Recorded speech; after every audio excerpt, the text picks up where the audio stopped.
Good morning all students. अब हम प्रत्यक्ष विधि और पद विचलन विधि और कल्पित विधि, ये हमारे तीन माध्य निकालने की विधियां हैं। इसके अंदर मैं आपको प्रत्यक्ष विधि से माध्य निकालना समझा चुका हूं, उसके बाद कल्पित विधि से माध्य निकालना भी बता चुका हूं। अब मैं ले रहा हूं माध्य किस विधि से? पद विचलन विधि के द्वारा। तो माध्य का प्रश्न जब भी आता है तो मैंने आपको एक बात कह रखी है कि आप माध्य का प्रश्न आते ही सबसे पहले क्या निकालोगे? x। यदि आपको नहीं दिया गया है तो x निकालोगे। तो x कैसे निकलता है वो भी मैंने आपको बता रखा है। जो वर्ग दिया हुआ होता है उस वर्ग की उच्च सीमा और निम्न सीमा दोनों को जोड़ के उसमें 2 का भाग दिया जाता है। तो मैं 10 और 0 को जोड़ूंगा तो मेरे पास में कितना आएगा? 10 आएगा। 10 में 2 का भाग दूंगा तो कितना आ जाएगा? 5। ये लो भैया, मैंने कितना लिखा? 5। नेक्स्ट 20 और 10 कितने हो गए? 30। 30 में मैं 2 का भाग दूंगा तो कितना आ जाएगा मेरे पास में? 15 आ जाएगा। ये लो, मैंने 15 लिख दिया। ये प्रक्रिया आप सभी में चलने देते हो तो आपका x आ जाता है। लेकिन x के निकालने की एक विधि और भी है। मैंने आपको बता रखा है कि दोनों को जोड़ो, 2 का भाग दो। इससे पहला पद तो लाना है। पहला पद लाने के बाद यदि वर्ग का अंतराल सभी में समान चलता है तो आप उस अंतराल को पहले पद के अंदर जोड़ो, वो दूसरा पद आ जाएगा।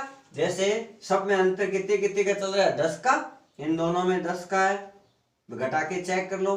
अब उसके बाद 10 है तो इसमें 10 जोड़ेंगे, कितना आएंगे? 15। 15 में 10 जोड़ोगे कितना आएगा? 25। 25 में 10 जोड़ोगे कितने आएंगे? 35। 35 में 10 जोड़ोगे कितना आएगा? 45। अब मान लो आप सोचते हो सर मैं तो चेक करना चाहता हूं, कर लो चेक, उसमें क्या है? ये लो, 50 और 40 कितने हो गए? 90। 90 में 2 का भाग दो, कितना आएगा? 45। यानी दोनों विधि से हम x का मान निकाल सकते हैं। चलो भैया, सर x तो निकाल लिया, मैंने कह दिया कि माध्य का कोई भी प्रश्न आए उसमें आपको x निकालना बहुत ही जरूरी है। लेकिन अब कुछ बच्चे कहते हैं कि सर अब आगे हमारे क्या है कि वो प्रक्रिया ऐसी हो जाती है, हमें आगे पता ही नहीं चलता कि कौन सी सारणी में कौन सी लाइन बनानी है। तो आप एक बात मेरी बात से ध्यान से सुनो कि आप फॉर्मूला याद रखो।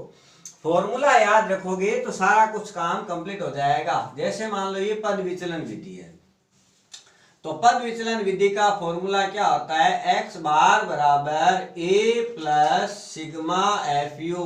क्या होता है? सिग्मा एफ यू बटा सिग्मा एफ इंटू क्या आएगा? h। ये है पद विचलन विधि से माध्य निकालने का फॉर्मूला। चलो भैया, अब मैं क्या करूंगा? इस फॉर्मूले को देखते हुए वो मान लेके आऊंगा जिनको मेरे को इस फॉर्मूले के अंदर रखना है। पहली नंबर बात, किसका मान चाहिए मेरे को? a का। ये लो भैया, a चाहिए। a कहां मिलेगा आपको? हमेशा ध्यान रखो, a x में से लिया जाता है। किस में से लिया जाता है? x में से लिया जाता है। कोई सा भी अंक आप जो x की लाइन के अंदर है आप आराम से ले सकते हो, उसमें कोई दिक्कत वाली बात नहीं है। चाहे आप 5 ले हो, चाहे आप 45 ले हो, चाहे आप 25 ले हो। लेकिन बुक और मेरा यही विचार है कि बुक के अंदर भी ऐसा ही कह रखा है कि आप दोनों में से कोई मध्य में से उठा लो कोई अंक, ताकि आपकी कैलकुलेशन बहुत ही आसान हो जाएगी और छोटी हो जाएगी और कम समय के अंदर हमारा क्वेश्चन सरल हो जाएगा। तो इसके लिए अपन क्या करते हैं? 25 ले लेते हैं। अब जो 25 आप a ले रहे हो, आपने अपनी तरफ से ले रहे हो, तो उसको यहां लिखना भी जरूरी है। माना, क्या लिखोगे? माना a बराबर कितना लिखोगे? 25। ठीक है ना? कितना लिखोगे? 25। लो भैया, a हमने 25 ले लिया। अब मेरे को क्या चाहिए? a आ गया। दूसरा नंबर काम क्या चाहिए मेरे को? सर सिग्मा f चाहिए। ये लो, सिग्मा f आपके पास आ जाएगा। f की जो लाइन दे रखी है उसका टोटल कर लो, ये क्या मिल जाएगा आपको? सिग्मा f मिल जाएगा। जोड़ो, देखें, 7 और 5 12, 12 और 8 कितने हो गए? 20। 20 का 0, 2 और 1 3, 3 और 1 4, 4 और 1 5, यानी सिग्मा f का मान आपके पास कितना मिल गया? 50। चलो, सिग्मा एफ ए भी आ गया, सिग्मा एफ भी आ गया। अब क्या चाहिए मेरे को? एच। एच होता है वर्ग का अंतर। इनमें अंतर कितने कितने का चल रहा है, सभी में 10-10 का चल रहा है। कितने का, 10-10 का चल रहा है। इसलिए यहाँ h का मान भी मैं लिख दूंगा, h बराबर कितना आया, 10। ये लो भैया हमारे इतने मान तो आ गए। a मिल गया, सिग्मा f आ गया, h आ गया। अब मेरे को चाहिए u और f की गुणा का योग, लेकिन मेरे पास में u नहीं है, f तो है मेरे पास में। f की लाइन तो दे रखी है, u की लाइन लानी है। u लाने के लिए फॉर्मूला होता है x माइनस ए बटा h। क्या होता है, x माइनस ए बटा h। अगर मैं x में से a घटाऊं, उसमें h का भाग दूं, तो मेरे पास में क्या आ जाएगा, u आ जाएगा। चलो भैया अपन स्टार्ट करते हैं, u लाते हैं। तो मैं 5 में से कितना घटाऊंगा, 25 घटाऊंगा, तो यहाँ पे माइनस के बचेंगे। क्या बचेंगे, माइनस के बचेंगे। मान लो माइनस नहीं लगाते हो तो प्रश्न गलत हो जाता है। इस गलती से बचने के लिए मैं एक आपको छोटी सी ट्रिक बताता हूं, वो अगर आप याद रखते हो तो यहाँ पे माइनस प्लस का कोई झंझट नहीं होगा। क्या है ट्रिक, कि आप जिसको भी ए मानते हो, चाहे आप किसी को भी माने, कोई जरूरी नहीं है, मैंने 25 लिया, आप भी 25 लो, लेकिन आप जिसको भी ए मानते हो उसके ठीक सामने आप 0 रख दो। लो भैया सर इतना तो रख देंगे हम। चलो इतना रख दोगे तो बहुत बढ़िया बात है। 0 के ऊपर जितने भी आंकड़े होते हैं वो छोटे होते हैं, यानी माइनस के होते हैं, और 0 के बाद जो भी अंक आते हैं वो प्लस के आते हैं। तो 0 के ऊपर कितने अंक आएंगे घटाने पे, देखो एक ये आएगा, एक इसका भी आएगा, तो इसका माइनस लगा दो और इसका भी माइनस लगा दो। ये लो भैया हमारे पास में 2 आंकड़े माइनस का आएंगे। अब हम कैसे भी घटाएं, हमारा ये प्रश्न गलत नहीं होगा। नेक्स्ट, अब मैं क्या करूंगा, 5 में से 25 घटाऊंगा तो कितना बचेगा, 20, और भाग दूंगा 10 का तो कितना आएगा, 2। ये लो भैया 2 आ गया, यानी ये घटाना है और ये भाग में लेना है, ठीक है ना। नेक्स्ट, 15 में से 25 गए, कितने बचे, 10, और 10 में भाग दूंगा 10 का तो कितना आएगा, 1, ठीक है। नेक्स्ट, 25 में से 25 घटा करके पहले ही हमने सरल कर लिया। नेक्स्ट, 35 में से जब मैं 25 घटाऊंगा तो मेरे पास में कितने बचेंगे, 10, और 10 में जब मैं 10 का भाग दूंगा कितना आएगा, 1। ये लो भैया मेरा कितना आ गया, 1। नेक्स्ट, अब 45 में से कितना घटाऊं मैं, 25, तो मेरे पास में कितना बचेगा, 20, और 20 में जब 10 का भाग दूंगा तो कितना आ जाएगा, मेरे पास में 2 आ जाएगा। कितना आएगा, 2। ये आपका u निकल गया। u निकालना एक बार और सीखें ध्यान से। आप सबसे पहले a लेके आओगे, वो किस में से मिलेगा, x की लाइन में से। फिर आप क्या लेके आओगे, h लाओगे, वो किस में से मिलेगा, वर्ग वाली लाइन में से। वर्ग में जितना अंतराल चल रहा है, ये 2 बात आप फिक्स याद रखो।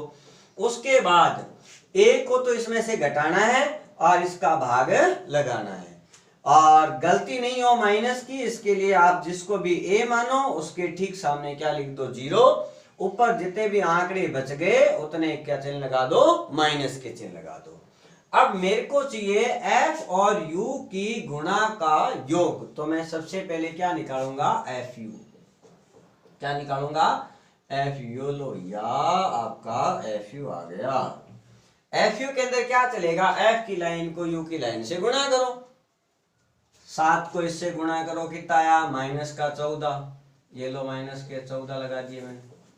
नेक्स्ट, 10 को -1 से गुणा करो, कितना आया, माइनस का 10। ये लो मैंने माइनस का 10 लगा दिया। 15 को 0 से गुणा करो, कितना आया, 0, तो ये लो मैंने 0 लिख दिया।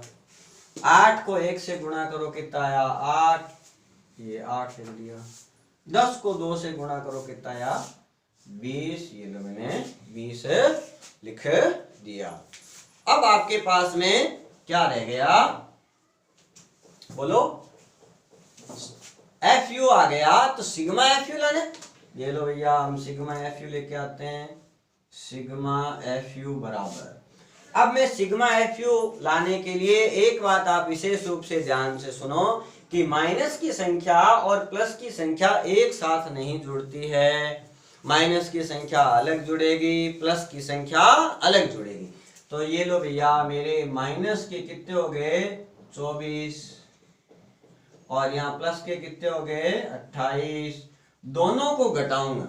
लेकिन मैंने आपको कल्पित विधि में भी ये बताया था कि माइनस की और प्लस की संख्याओं में जो संख्या बड़ी होती है पहले उसका चिन्ह लगा दिया करो ताकि गलती नहीं होएगी। तो मेरे पास में बड़ी संख्या कौन सी है, प्लस की है, तो प्लस का चिन्ह आ जाएगा, प्लस का चिन्ह लगाने की जरूरत नहीं है यहाँ पे।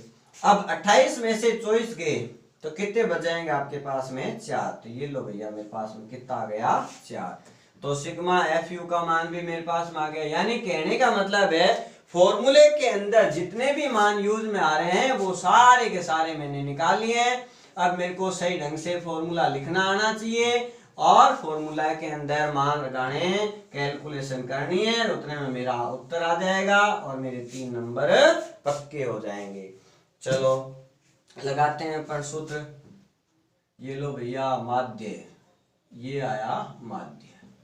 सूत्र क्या होता है, ए प्लस सिग्मा एफ यू बट्टे में sigma F into H. A plus sigma F you बटा सिग्मा एफ इंटू एच। सूत्र ध्यान पूर्वक लिखें। ए को बच्चे सिग्मा एफ यू के साथ जोड़ देते हैं जो कि गलत हो जाता है। बिल्कुल ये अलग और स्पष्ट जैसा यहाँ लिखा हुआ है, बुक में लिखा हुआ है, वैसा ही लिखें। अब ये जो मान है वो इसके अंदर रख दो। ये लो भैया हमने मान रखा। ए की जगह कितना ले, ये रहा ए का मान कितना है 25, ये लिख दिया मैंने 25 प्लस। अब सिग्मा एफ यू का मान कितना है 4, तो ये लो मैंने सिग्मा एफ यू का मान लिख दिया। सिग्मा एफ का मान कितना है 50, तो ये लो सिग्मा एफ का मान लिख दिया मैंने 50 गुणा एच का मान कितना है 10, ये लो एच का मान आ गया आपका 10।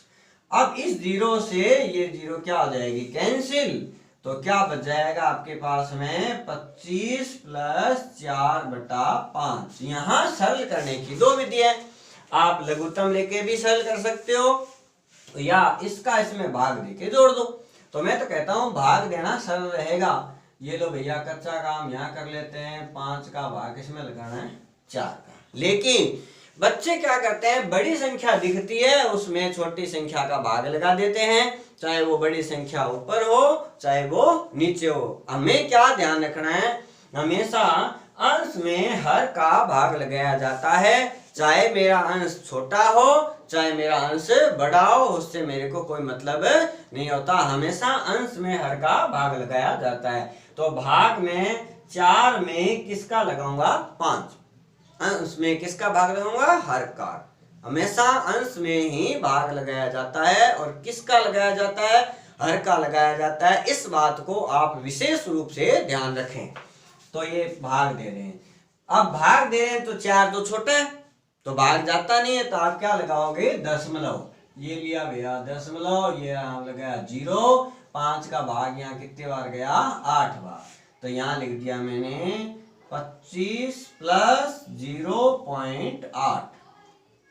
अब मैं क्या करूंगा, इनको जोड़ूंगा तो मेरे पास में उत्तर आ जाएगा 25.8। ये मेरा रहा माध्य, क्या आया माध्य का उत्तर।